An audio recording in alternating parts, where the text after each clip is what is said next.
Have a late-breaking bulletin. Yes, from the Weather Bureau. Yes, tomorrow is going to be mostly sunny with an 80% chance of Skylab falling on your house.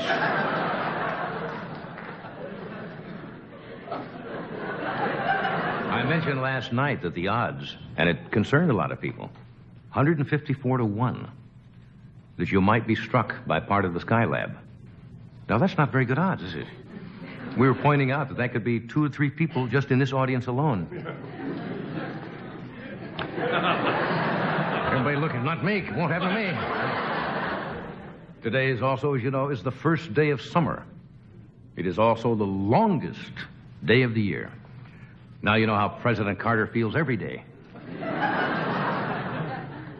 Want to see how his mother liked that one?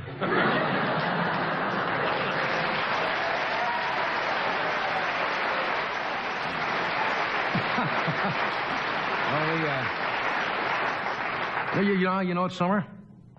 Because gasoline is $1 a gallon, just like they promised. Whoever thought that the 2 words would strike terror in American hearts would be last car.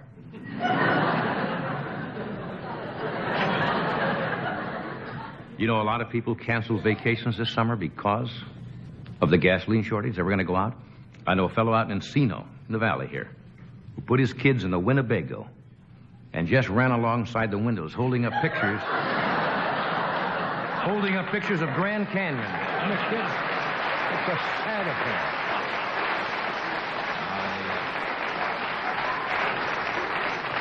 You know, a few weeks ago, I mentioned last night on the show, they were kidding us back east, Californians, about being gas guzzlers and not being able to manage our gasoline. As you, of course, now know, it's happened in the East Coast, in New York, and in Washington today, D.C., the odd-even system began. Nixon's finally getting his revenge. You see, everybody back there depends on license plates, and his administration made most of them.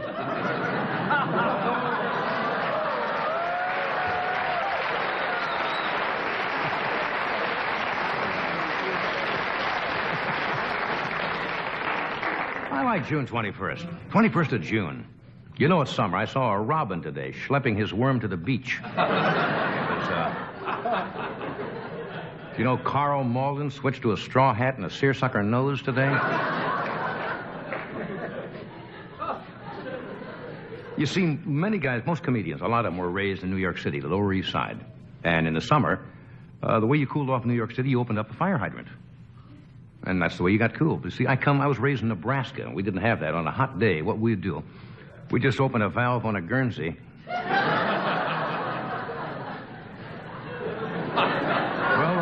Guernsey is, I got it made. And Ed is kind of from back east, used to go to summer camp in the Poconos. That's where he's told me this, and I've never revealed it, but I figure why not now? That's where he had his very first summer romance with an Indian maiden. Princess Dying Rabbit.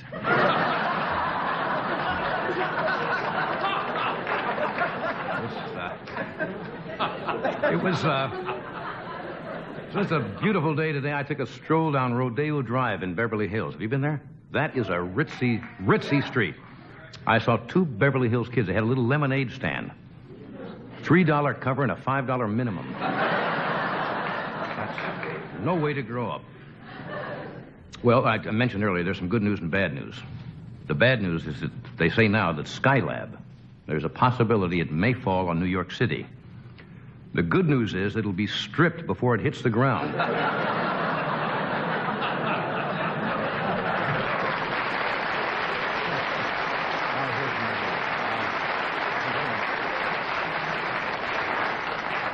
As you well know, I'm sure by now we have tonight on the show the mother of one of the country's most important and respected and beloved citizens. That's my mom up there in the 8th row. No, it's a privilege to have the president's mother, Miss Lillian.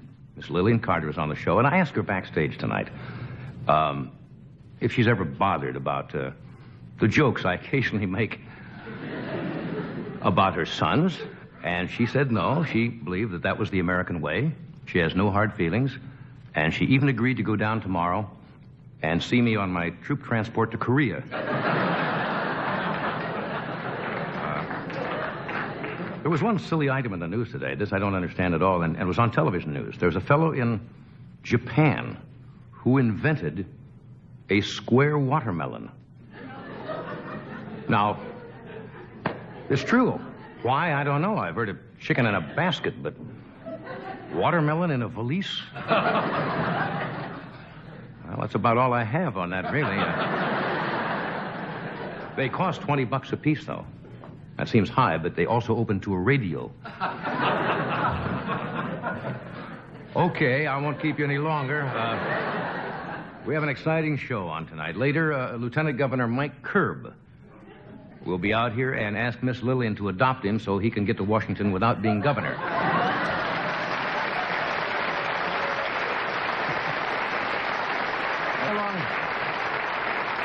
And along with Miss Lillian Carter, we have Burt Reynolds.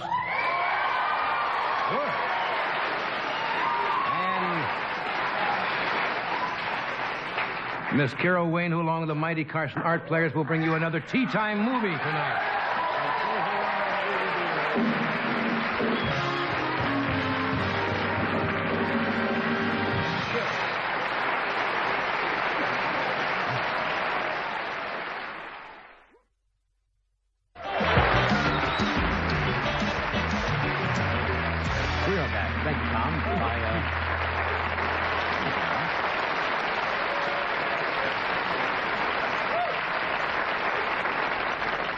My first guest tonight, in addition, of course, to being the mother of the President of the United States, has received numerous awards herself in recognition of many outstanding years of humanitarian service to others. And it's been quite a while since we've had such a picturesque, quotable, and colorful presidential mother who's appeared on the White House scene. And it's a great pleasure and honor to have her here tonight. Would you welcome, please, Miss Lillian Carter.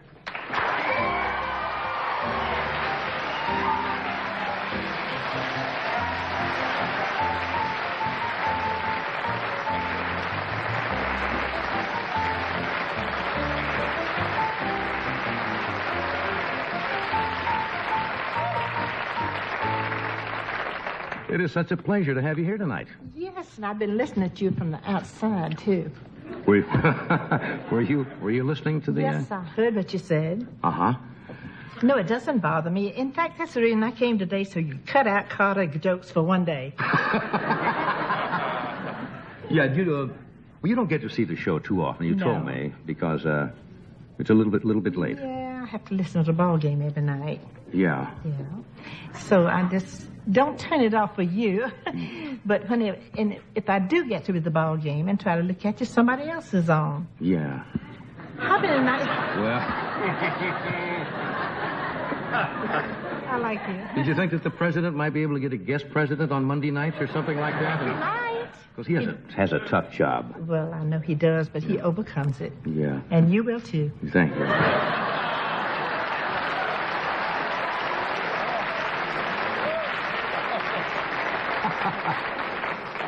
By the way, how are the kids? Which kids? All of your children. You prefer. We sat together one night at a very nice dinner. Yes, we did. With the Gregory Pecks. Yeah. And I asked you at that time, you prefer to be called Miss Lillian. That's don't right. You? That's what I prefer to call. I remember that night because you came in and sat by me, and I asked you how you rated getting over there with me. Mm-hmm. And you told me, and I said, well, Johnny, I have to tell you, I never did like you. And you said, by the end of the evening, you're going to find me charming. That's right. Which I did. Don't put it in the paper. No, that's nice. You know, I was a little nervous because when you meet somebody who's the president's mother, you want to be on your best behavior. That's right. And there have been times in history when I have been out and have not been on my best behavior. And I didn't hear that. no, okay. You are. Can I ask you one question? You can ask me anything you want to. There are no ground ground rules. No ground rules. I say All what right. I want to. You say what you want to. When the youngsters were little children, and they would act up, especially, let's say, the president. And he was a little boy, and you had to discipline him. Did you ever whip his behind? Or any other name. Or any other name. Right. So that's where he got that. Now, Yeah. you...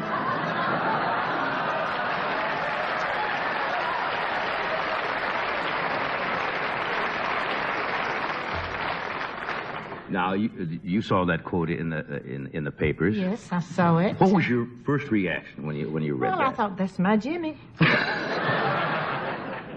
I was asked her a dozen times since then. I'll bet you were. Do you think he said it? I said, the paper said he said it, so he must have. Yeah. Well, you know, the newspapers are not always accurate No, they're in their not- reporting. They're not always accurate. Are they ever? I wonder sometimes. I wonder, too. But, you know, they've quit saying bad things about you because they're afraid you'll leave. Really? They won't have anybody to talk about. You know, I wondered, is it difficult for you when you pick up a newspaper and you read things from columnists or reporters who are unkind? Or the National Enquirer. Yeah, or any of those, or something like that, who say unkind things about the president? Or have you learned that political life is such an arena that will happen? I've learned not to worry about polls. I've learned not to worry about anything. You know, NBC's polls aren't doing so good. No, we're not. Well, you'll go up. You'll go up, and so will we. Yeah. Can I tell you something? Certainly. I promise this. I came over Mayor Bradley. That's a different part of California, but you know where Los Angeles is, don't you? Certainly. He invited me out to this Mendora, the 30th anniversary of this beautiful, beautiful place to have citizens, senior citizens. Right. I was there all day yesterday, and I promised to every one of them that I would mention it on television because they're having a special party to watch me tonight. Are they really? And can I tell them what a good time I had? I had a good time. Are they watching tonight? That's nice.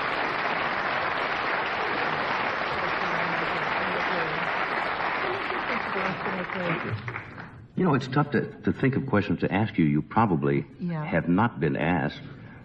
And the most obvious one is, what do you miss most? I would imagine that having a son who's president of the United States, you miss the getting together as often as you used to. The privacy, of course, is not what it used to be. I miss the privacy. Yeah. I had to move out in the country to get privacy because I have a big dog, and I couldn't even turn him out of the house without a tourist stealing his dog collar or his flea collar. As a souvenir. That's right, it's a souvenir. And I moved out in the country to a little house I have out there. Come to see me. I would like to do that. I'd like to have you and your wife. Yeah, that would be nice. Yeah, I'd have to bring the wife because, you know, in show I know, business, if you're honey. out with a single woman, there's a lot of There'll talk. be a lot of talk. That paper that you mentioned would be added again. That's You like to cook. What would be a typical... I spent a lot of time in the South during the service. I was stationed in Mississippi for a while. Were you? Yes, I sure I was. like Mississippi. Yeah. I've been over there 3 times in the last 4 months. Is that right? They asked me to come. Yeah. Everybody invites me. I don't cost anything. I'm free. You appear for free, huh? So I love Mississippi. You know, they gave the last 3 votes that got Jimmy in when I you remember. thought he wasn't going to win. Ah. When I thought he wasn't. Did you know, did you have intuition? And they say women have better intuition than men do. When all the polls, you know, showed that it probably wouldn't happen. And it was the political coup of the entire decade or century. Oh, it's the greatest miracle that ever happened. Yeah. Did you have an instinct that, by golly, it's going to happen? Yeah. But every once in a while, he'd kind of go off his old role, like Playboy and all things like that. Right. And I would get uneasy for a few hours, and I'd say, well, honey, they'd rather have him like that than have him so pious. Right. He's a man. Absolutely. Do you find when you're in public now that you have to be more careful in what you say, knowing that every time you open your mouth, somebody's going to print it? Yeah, Or you'd like to say something sometimes and really I find say it. that I should do that. But still, I don't know when anything comes to my mind, I say it. I'll tell you a good joke when you get off.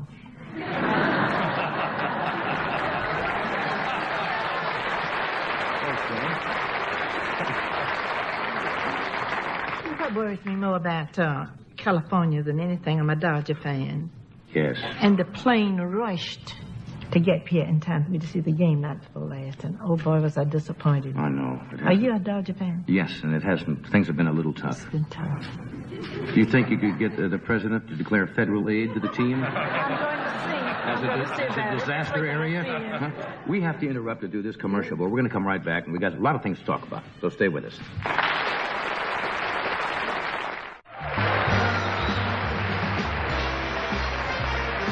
We are back. Thank you, Tom. I heard Miss Lillian just ask Ed if that was really iced tea he was drinking. Mm-hmm. And it's no fun at all, is it? You occasionally, Take a little nip.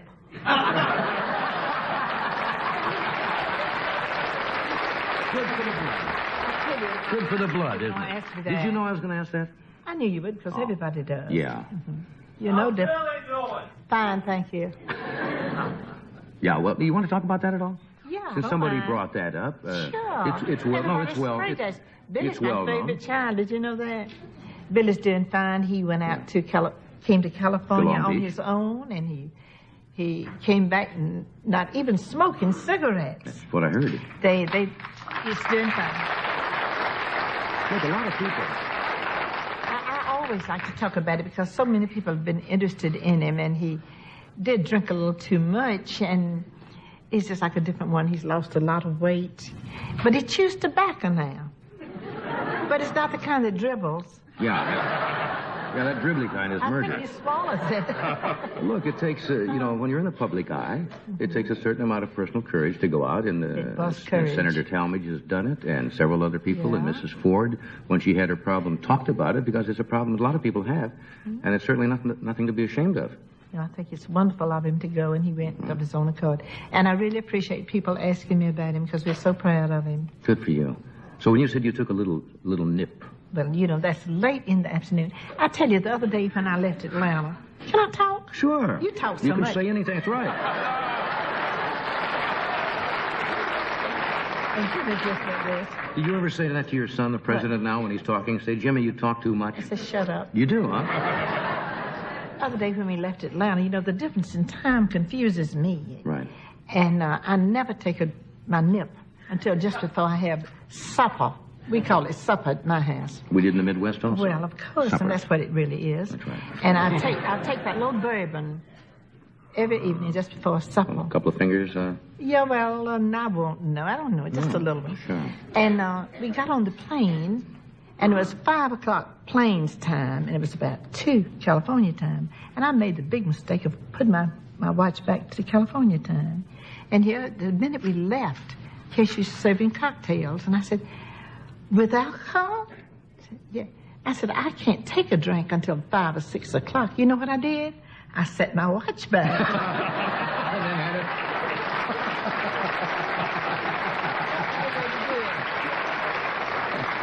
My children are listening to me. That's nice. Ed has a watch that's on every time zone in the world. If it's 5 o'clock in Zanzibar, he has a drink. It makes no difference. I always ask when I'm on a plane, going different places for Jimmy, and especially on these Air Force Twos that I have been on once or twice. And some people on that plane drink all day. I don't do it. Right. I said, not till 6 o'clock. And every once in a while, and finally I said, when it's 6 o'clock planes time, I'll have a drink. You want to stay on planes time? I have to stay on planes time, yeah. Do you occasionally have a smoke?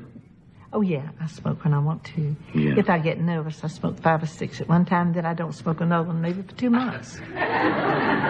Pretty nervous. How do you do that? I wish I could do that. I can do it. I don't know. I have a lot of willpower. In other words, if you get nervous, you can have a few and then just...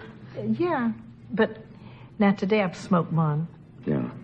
I had to borrow that one. I love these people. I love these people who say, I quit and bum yours. And then borrow one all the time. How do you handle it when you're out and people come to you and ask you, or maybe they do this, to intercede or to suggest to the president some special interest or something? Does that happen often? All the time. Now, how do you diplomatically handle that? I told them when they hand me an envelope, I said it's against the rules, I can't accept an envelope or a package for Jimmy. I'm sorry. Right. But every day I get 15 or 20 letters, and in that there's one addressed to the President of the United States, and I put here White House and let them do what they want to with it. Right. But when they asked me to intercede, I said no. I have direct contact with Jimmy anytime I want to, but we talk about personal things like, what did you have for dinner last night? Or where are you going today? Right. Oh, What did he Jimmy, have for dinner last night? Collards. Collards? Yeah. I'm sure he did, because I learned to eat those in the South. They're wonderful. I don't know what he had for dinner last night, but he does love them, and he had to teach the cooks in the White House what to cook, how to cook grits and everything. Grits. Mm-hmm. Now, grits, I'll be honest with you. When I first I grew up in Nebraska, and when I first went to Mississippi, and I remember going through, was it in the naval training? Yeah. And for breakfast, all of a sudden I saw this Grits? mound of... Gee, they're good. I finally learned to like them. Well, you have to put a little butter on them and a little salt. Yeah. But that is a secret weapon, the grits. And you get it no matter where you go in the South. You can go in for gas at a gas station. And they'll give you a side order of grits. In your pocket, buy a suit and there's a pocket full of grits, but it's... But they're delicious with bacon, a country ham, and red-eye gravy. Now, that's now you're good talking. grits, yeah. I've been like Ed. I've been trying to lose a little weight, and every time I lose 5 pounds, I go on one of these trips, and I have to eat. Yeah. And getting it back is tough, isn't it? Yes. It's not the easiest thing on earth. When you go to the White House, do you like to stay at the White House? No, I don't. Really? Why? Well, I didn't mind when Jim and Rosen left home. I missed Amy. Amy, I kept up for 2 years. And when I go to the White House, both of them are so busy. And it's just another museum to me. And I go and visit all my friends at the State Department. All of them are from Georgia, you've heard. Oh, yes. Yes. And I visit them, and we eat, and we go out together. And then when I go back, I see Jim and Rosen about 10 minutes. I get a little risque sometimes, but it's just for fun. Everybody has to get a little risque once in a while, don't you think? Have you ever made a speech to a crowd when nobody smiled? Many times, right here. Many times. I've learned the remedy for that. Oh, what do you do? Look out. Just say something a little risque and everybody's ears pick up. Isn't that funny? They don't expect to hear it. No, they don't. But they've got them where they expect it from me. Somebody told me, I think it was things I read about you, I think it was in 49, you and the late Mr. Carter built what you described then as a dream house in Plains, Georgia. Now, in 1949, that's 30 years ago, what would a dream house be to me? Yeah, I know. A room with 2 baths. A house with 2 baths. We had 4 children and 1 bath. And we were always late to get them off of the bus. Everybody was trying to get in the bathroom at one time. Of course, we had an outdoor... outhouse. Yeah, privy. Yeah, privy is what they call them. And it was quite excellent. It was better than most people because it was kind of a 2-story thing. More than one could go at it at the time. So, I mentioned have a microwave oven in there? Very modern. We had a Sears and Roebuck catalog. Sears and Roebuck catalog. Well, no, that's when Jimmy was small. We didn't have electricity at first. Right. And as soon as we got electricity, we got a bathroom, and that was the greatest innovation. Just think about not having to go out in that cold weather. But what I thought more than anything, I only had 1 child at home, is to have a bathroom for everyone. It makes a difference, doesn't it? Oh, it does, really. I can still remember when my parents went from... where you had to stoke the furnace, a coal furnace, to oil. Yeah. And that was like, stepping ahead a decade or something. Yeah. But I kind of missed that. I remember going down in the morning and having to bank the fire to keep it going during the night. And you think you lose with all the technology? You think you lose sometimes the personal relations and the quieter days? Or do you think this is a good time to live? I like these days. I tell you, don't tell me to go back to the old times. Yeah, you hear people being nostalgic all the time. Just stay where you are. You don't know what it was to go out and get wood and draw water in the well and things like that. I know all about that. In fact, if you ain't born poor now, you're just nothing. Yeah. If you're born rich, people don't pay any attention to you. Yeah. A little adversity in your life is good you for have to some have people. It, and especially if you write a book. Yeah. Are you writing a... No, I've never written anything. My daughter wrote one, and I wrote a letters from India. And she When you were in the kept Peace Corps coming there. And put them in a book. Right. But you Quite must have interesting. had many, many offers from publishers asking you to write a book. Oh, yeah. Why? I don't have time. Really? Are they keeping you very Yes, busy? I stay very busy. Well, I know you're out here for this special thing Yes, I in am. Los Angeles. Yes, I was. That has to do with senior citizens. Yeah. Why do you think it is in this country that we don't, and a lot of people don't even like the term senior citizens. They just say elderly or whatever. I don't like to be called senior citizen. It sounds like a euphemism for Yeah, somebody who's yeah. elderly or old. They doesn't try it? to get me senior citizens. Get a new word for it. Yeah. The elderly. There's nothing Yeah, wrong with growing well- old, and if we're all lucky, we're all going to grow old. Well, I'm never growing old. I'm just 80. And oh, I'm you're not old. Never. No, you're You know, not. when I was 79, I felt a lot older. I thought 79 sounds ancient. And when I got 80, I took on new life.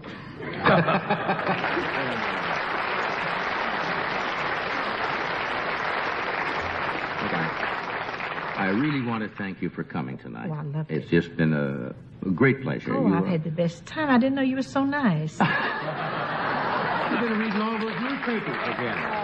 You should know not to read those things in See you press. around. Will Thank you? you so much. Yeah. And how do I get off this place? I'm going to go with you. Thank you, Miss Lillian. Miss Lillian, come.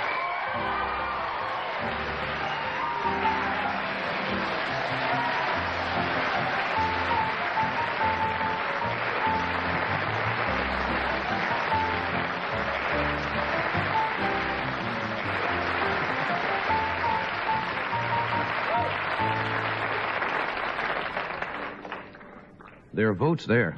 Oh, yes. Oh, indeed. She says what's on her mind. She's fun Some to lady. talk with. We will be right back. We have, what do we have? Burt Mighty- Reynolds, if you consider him anything. And first, before that, we're going to do a Mighty Carson Art Players. Yes, let us try that one more time. One more time. We'll be right back.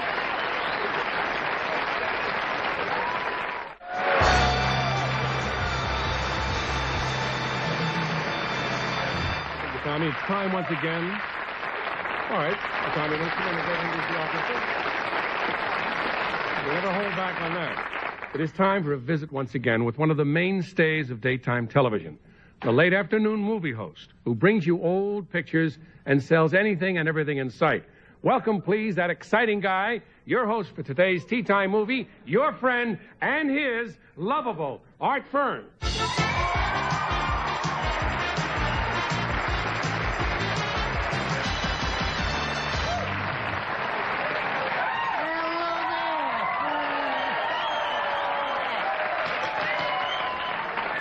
Hi there, feature film freaks. Art Fern here with today's feature film find. Edward G. Robinson, Leo G. Carroll, E. G. Marshall, C. Aubrey Smith, E. G. Gordon Liddy, and El Bombo, the super pigeon in Ma and Pa Kettle Go to Plato's Retreat. But first, friends, are you in a dead-end job? Is the highlight of your day watching the bubble go up in the water cooler? Are you tired of sharing desk space next to a man who's had gas for 20 years? To relieve boredom, do you find yourself straddling the photocopy machine and Xeroxing your stretch marks? Listen to me, friends, and maybe it's time you changed jobs and got into the exciting and rewarding field of veterinary medicine. Learn how to become a veterinarian. Enroll now in the School for Veterinarians, Spay Tech. That's right, friends. Spay Tech. Our motto is Mongo Tingo Durante, which means once you get your hands on an animal, you'll never let go. And speaking of animals, friends, yes, it's our matinee lady. I've met a lot of vets. I've heard of your charitable work among the veterans groups. Friends, at Spay Tech, you'll learn everything there is to know about caring for animals. How to tell if a dog is really dead or faking it. He's really dead if, in order to wag his tail, you have to start it. We'll teach you how to amaze your friends at dinner by taking out your dog's tonsils with a fondue fork. Enroll at Spay Tech and you'll receive this free sign to help to get people to bring your pets to you. All the alterations are done right on the premises. That's not all we do on the premises. We take you on field trips where you can practice on animals in the woods. You visit zoos, reach into a cage, check a hyena for a hernia. You'll train seeing eye horses for blind jockeys. You'll learn electrolysis and how to remove excess body hair from a beaver. That's right, friends. You'll teach pets how to do tricks. How do they learn how to do tricks? I'll teach you how to do tricks later. Friends, we have a bilingual parrot school, so your parrot can curse your garbage man out in Spanish. Maybe you wish to be a specialist. We'll show you what you need to become a pet optometrist. Here's the eye chart we use when examining a cat for glasses.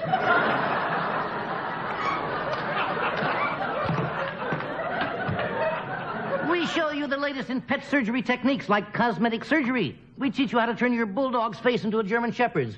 We can take this dog here and enlarge her bus line. Wow,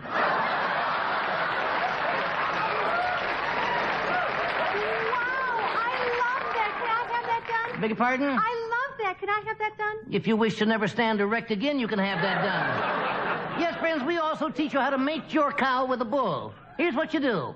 Put your cow in a field with the bull. Put a red blanket over the backside of the cow. Play a record of Fly Me to the Moon and stand back.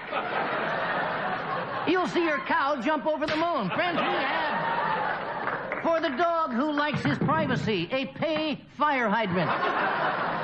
That's not all, friends. We'll teach you how to become a fish doctor. For example, here is the glove you'll use to check out a sperm whale.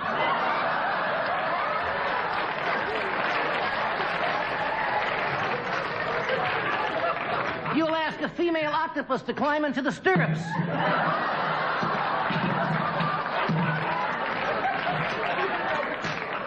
We also have a pet service. If you go away on vacation, leave your pets with us. We'll board your beagle, feed your fox terrier, and protect your parakeet. Will you watch my pussycat?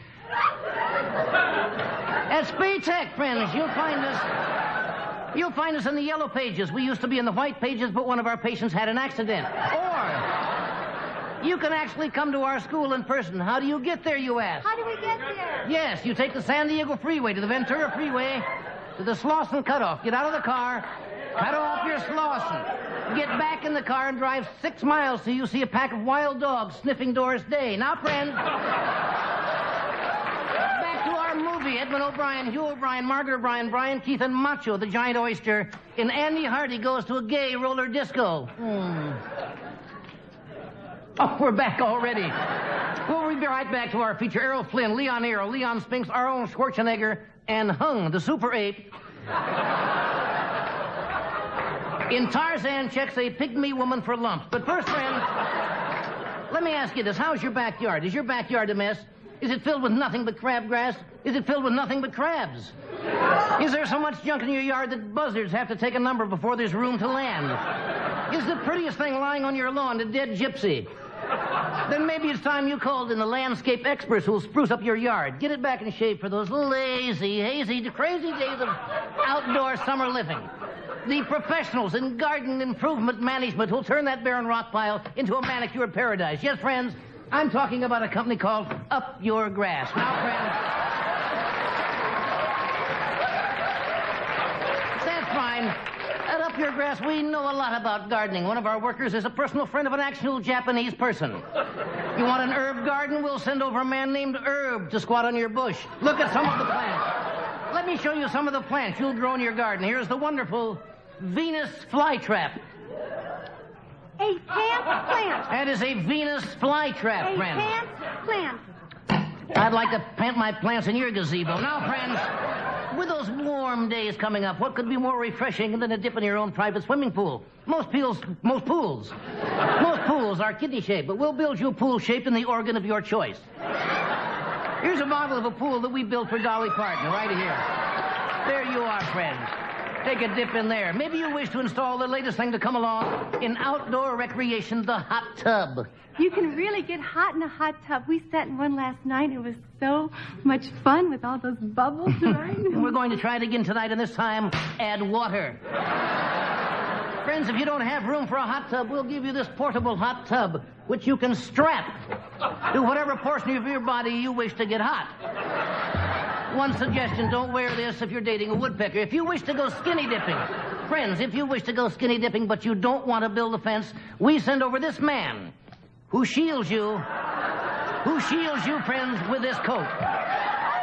him. I beg your pardon? I knew him. Never mind, get him out of here. So, friends...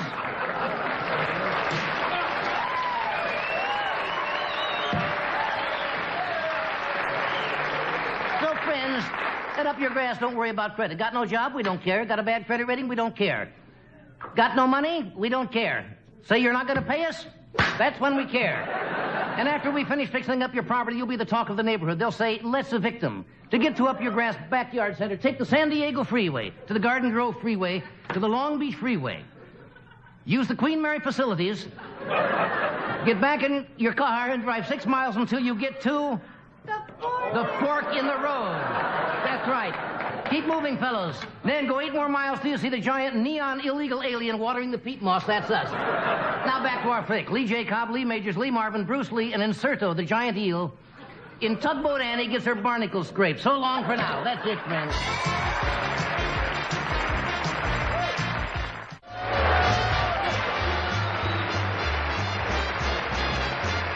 My next guest, you all know... Easy now. Thank you. Burt's going to be starring in a new film called Starting Over, which is going to be releasing this fall. And this summer, there's going to be a major re-release of Hooper. It was a good picture in which he portrays the greatest stuntman alive. What can I say? Burt Reynolds.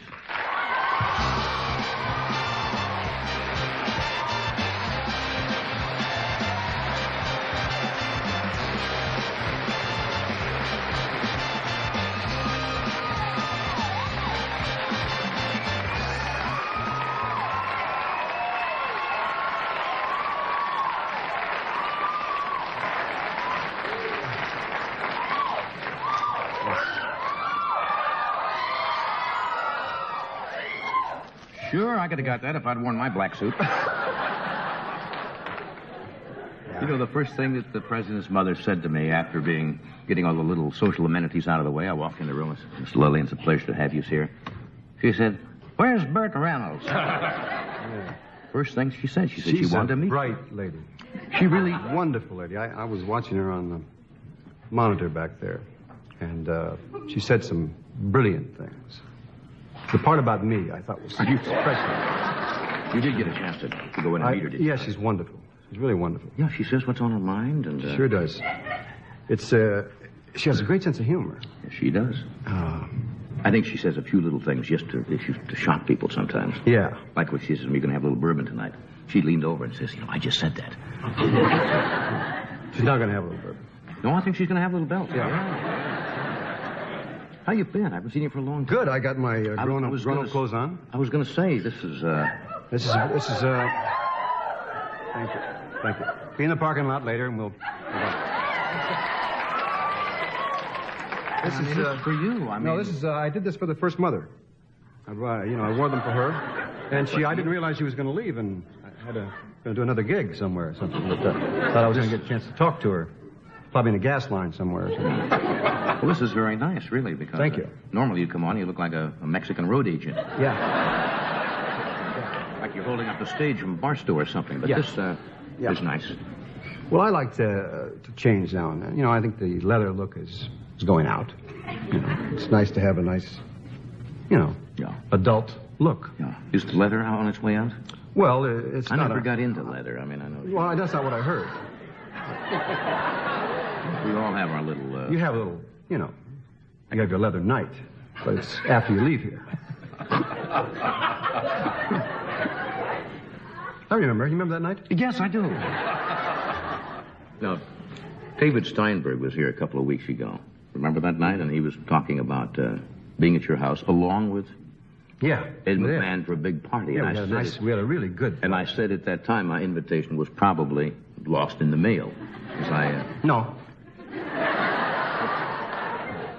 See, I've been waiting for you to ask me to be in the Mighty Carson Art Players sketch. You've never asked me. Oh. So, you've had other actors. You've had some... Yes, that's true. George C. Scott, you had... Maureen Stapleton. E.G. Marshall. E.G. Marshall. Beverly Sills. Never asked me. I'm number one this year. Number one. You know, this man has received... Now, this year, I saw the People's Choice, and you were voted the most popular actor and the most popular entertainer of the year. First time anybody who's won that at the same time. And you were also voted... I'm not even going to work next year. I'm just going to be put out the stud. Are you going to... And the number one, by the National Theater owners, the number one box office star in the world. Now, that doesn't leave much for the rest of us to grub around for. Yeah.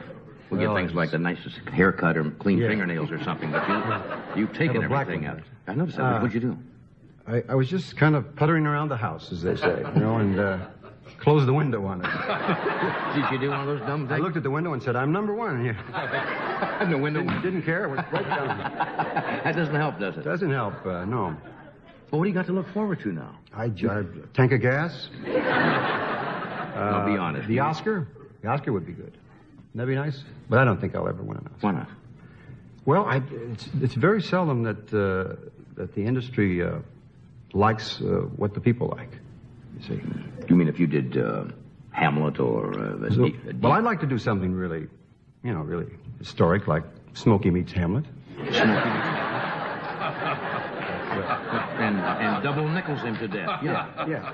Smokey Meets Hamlet. That'd be good. I don't think the people go for it. Does that... Come on, Burt. Inside, does it bother you? I mean, would be the... It's a festering sore.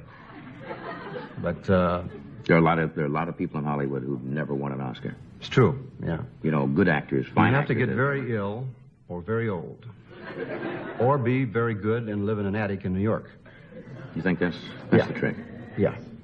I think that's a prerequisite. Otherwise, I don't know. I think maybe I'm doing some good pictures now with some important directors who the industry likes, and maybe that'll help. And you'll get a lot of credit. And you still like to direct?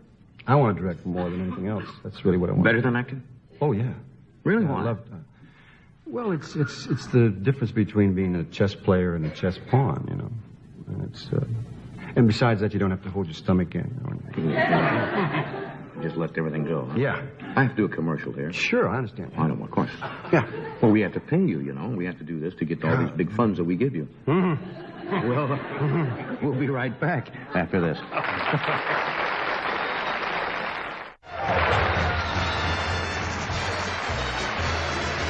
back talking to Burt Reynolds.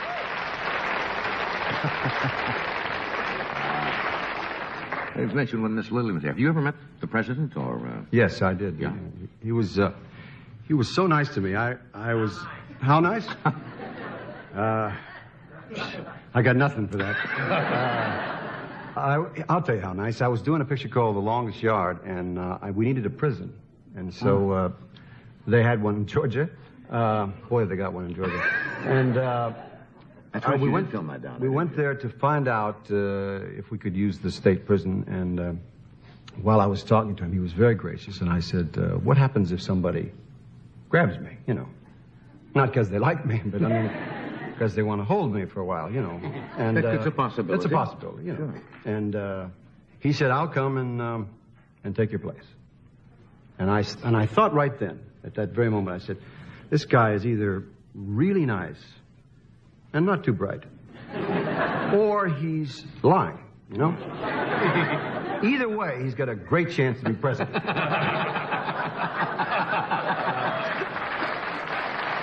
That's a swift move. No, he was absolutely charming, and they were terrific to us down there. Yeah. Georgia is the best state I've ever shot a picture in terms of. But we are going to do Smokey Has a Child, or whatever it's going to be called. You're doing a sequel, aren't you? Yeah, we're doing a sequel. Well, what is the sequel called? Well, right now it's called Smokey and the Bandit 2, which I think took a lot of thinking to come up with that. But now, you were talking a moment ago that I have never invited you to be on the Mighty Carson Art Players. Yes. Then again, you have never said, "Hey, Johnny, I'm making a motion picture. Right. Would you care to be in this venture?" No. I had.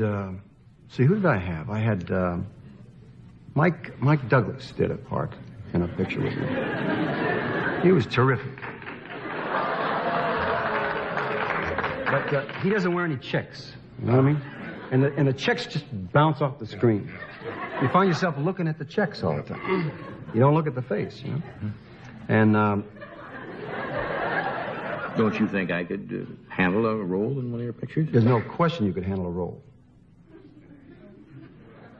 I'm not asking for a commitment on the air. No, I think you should be. I think you should be seriously considered for a part. We have a part in the Smokey 2. Uh-huh.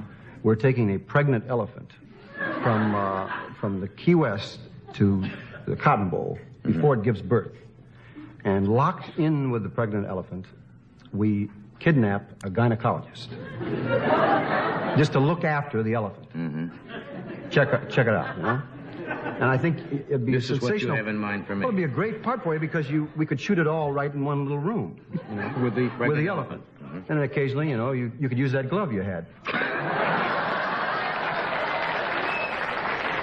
When you get something else, would you?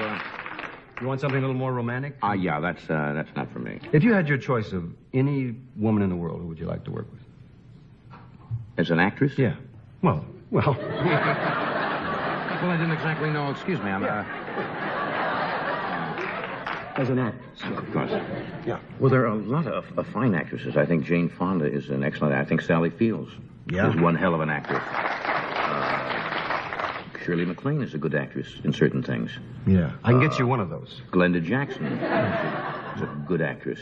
Glenda Jackson's a great actress. Yeah. They're all terrific actresses. People like that. I like all those. Well, did you had something in mind? Yeah, well, I was thinking, somebody asked me that the other day. Sophia Loren has always been kind of a fantasy of mine. You never met her? I met her. But We had her on the show once. She's charming, gal. She's charming. Yeah. I'm going to do a play with Carol Burnett at my theater. That's right. You have the dinner theater in your hometown. Yeah. Not actually your hometown. It is my hometown. It is your hometown. As I said, it's your hometown. Yeah. In Florida. Yeah. Jupiter. And it's simply called it's the Jupiter. It's the Burt Reynolds Dinner Theater, right? Yes. We can do same time next year? Yeah. No, I'm not going to do that. That's what she did here. Oh, that's right. I'm going to do a Plaza Suite with her. Oh, that's I've always wanted to do something with Carol. That's My husband didn't want me to, but I always. And that's Joe's a sore loser. Joe's silly about The it. Plaza Suites are great. That's that trilogy of 3 different Yeah. things. Be good in It'd that. be fun. And it's at the Burt Reynolds Theater. We're going to call it the Broadway Crawford Theater, but that's silly. That's right. People will get lost, and why not put your name on it? Is it doing well? It's sold out for a year. Well, that's sensational. Yeah, but you can get tickets if if you butter people. Hot tickets. Yeah. Never been offered a role in your theater either. You didn't even invite me to your party.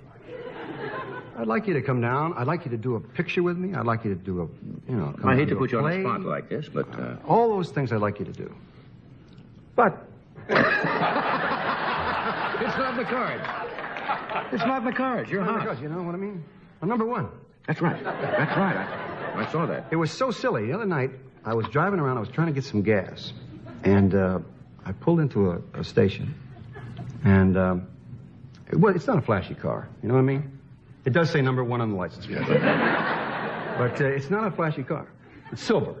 That's not And flashy. the neon bumpers, of course. Neon bumpers and the photograph on That's the right. on the And I was parked there.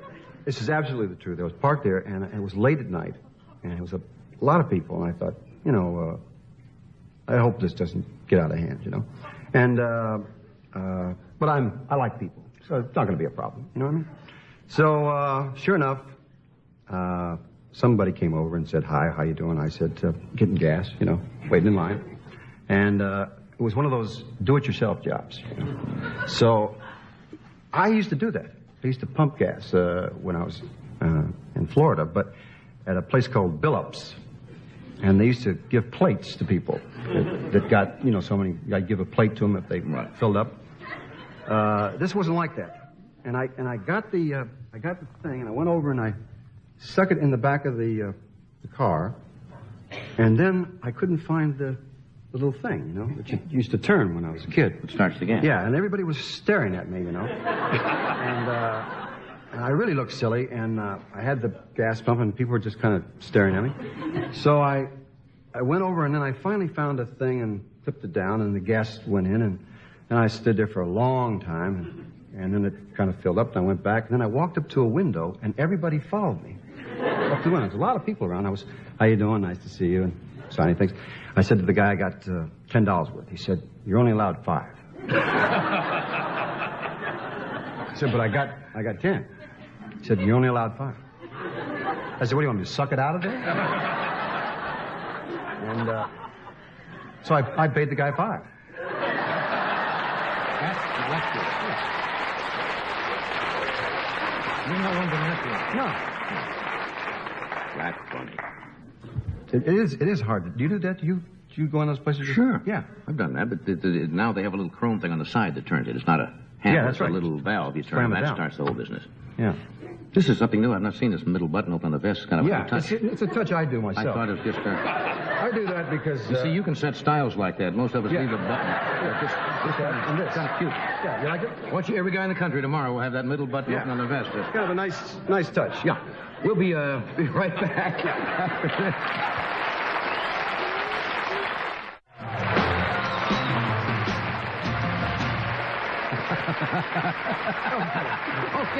A lot of fun here. Yes. I buttoned that back up because that was silly to have. Could have been a style setter. See, I had this on. What? I thought that was. I have to be. Somebody dresses me when I dress like this. I don't know how to dress like this. So I have. You need a keychain, huh? I have another person come over. Jack Lord comes over. And I had this hanging, and I felt, silly with this. That looks so right. I took this off, and I left this unbuttoned. And of course, you had to make a remark. I just thought it was something new that you were. It could be, it could be that I'm very well built, and I'm going to the job.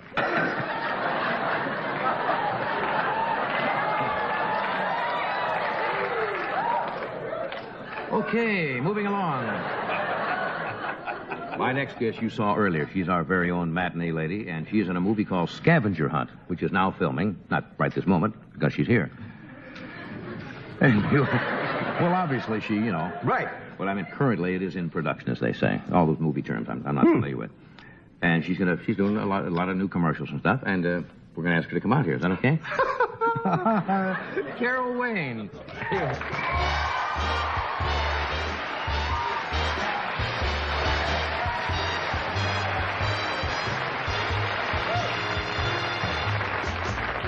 How are you, dear? Nice. I'm very nice. It's good to see you again. Thank you. Did you meet Mrs. Carter Yes, backstage? the first mother, of course. Yeah.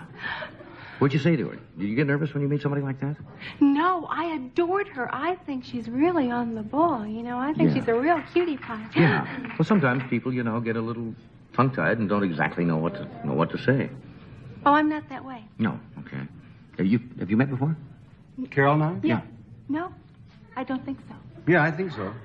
Do I know you? It was a weekend in Pasadena. I can't imagine you two having met. No, and not remember. we haven't met, actually. No, we haven't met. No. But I would remember. I would remember. Have we? We haven't met. No. I mentioned you were... Go ahead, Bert. Oh, I'm sorry. No, it's all right. No, it's your show. I mentioned you were busy doing some commercials. Yes, I've been very busy. Have I seen these on the air? Well, have you been watching? I watch a certain amount of television, yeah, because I have to... I'm in the business, and I check it occasionally, see what's happening. Obviously, you didn't see me. Well, or me, you would have haven't- remembered, right? Right, I would have remembered.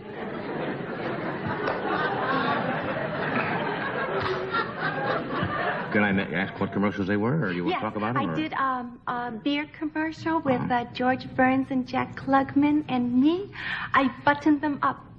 I learned this new phrase. When you're at the end, you button them up. And I did that.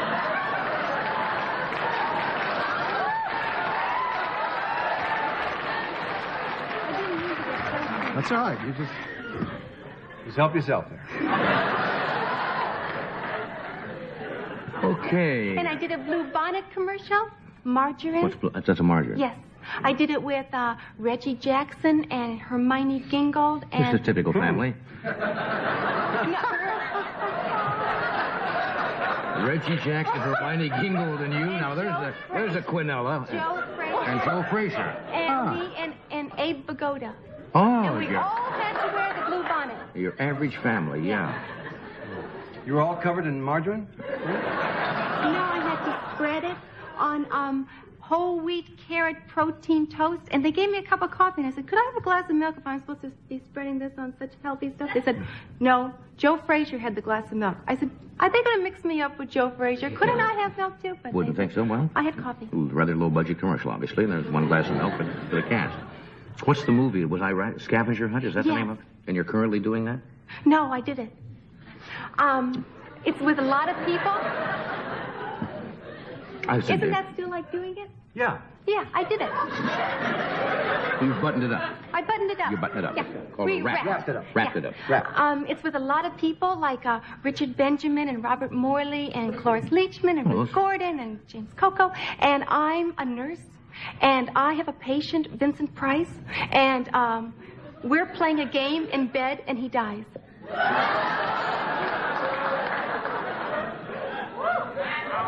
Okay, what are you folks working on?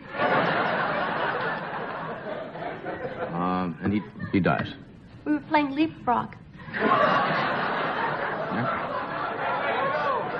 Could lead to death, I suppose. Yeah. He loses, and he's a bad sport. Yeah. Sounds like kind of a strange movie. Well, I don't know. I haven't seen it. Yeah. Yeah, but you were They're in it, still weren't you? doing it. Yeah, but I only Well, I did... just said they were doing it, and you said they weren't doing it. Oh, but I did it already. I'm not coming back. I did my part. So when I said they're still doing it, they're still doing it. Are they?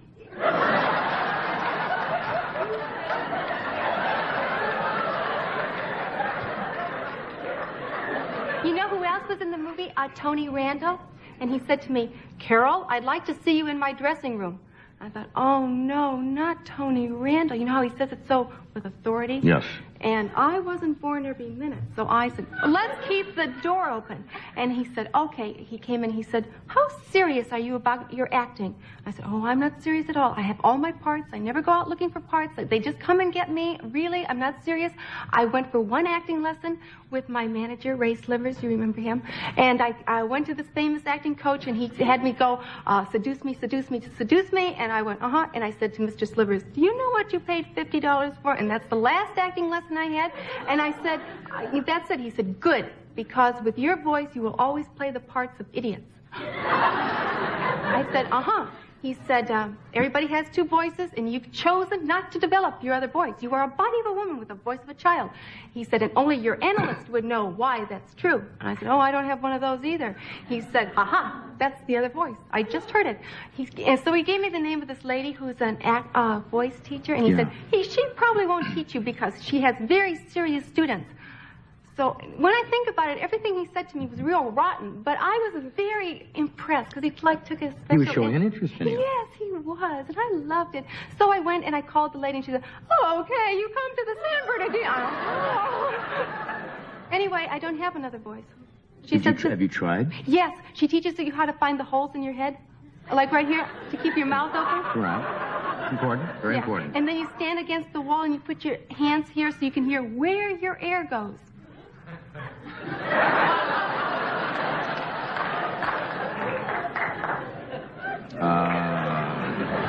Why did you quit? I didn't quit. I still have one more lesson coming. Is she trying to lower your voice? No, she said this was it. In other words, you don't have another voice. Nope. Did you... I can't wait to see Tony Randall. He is full of puckery. Yeah, he sure is. He knows where the air goes. Yeah. Where's all the air going? Where the air goes. Did you hear Miss Lillian said something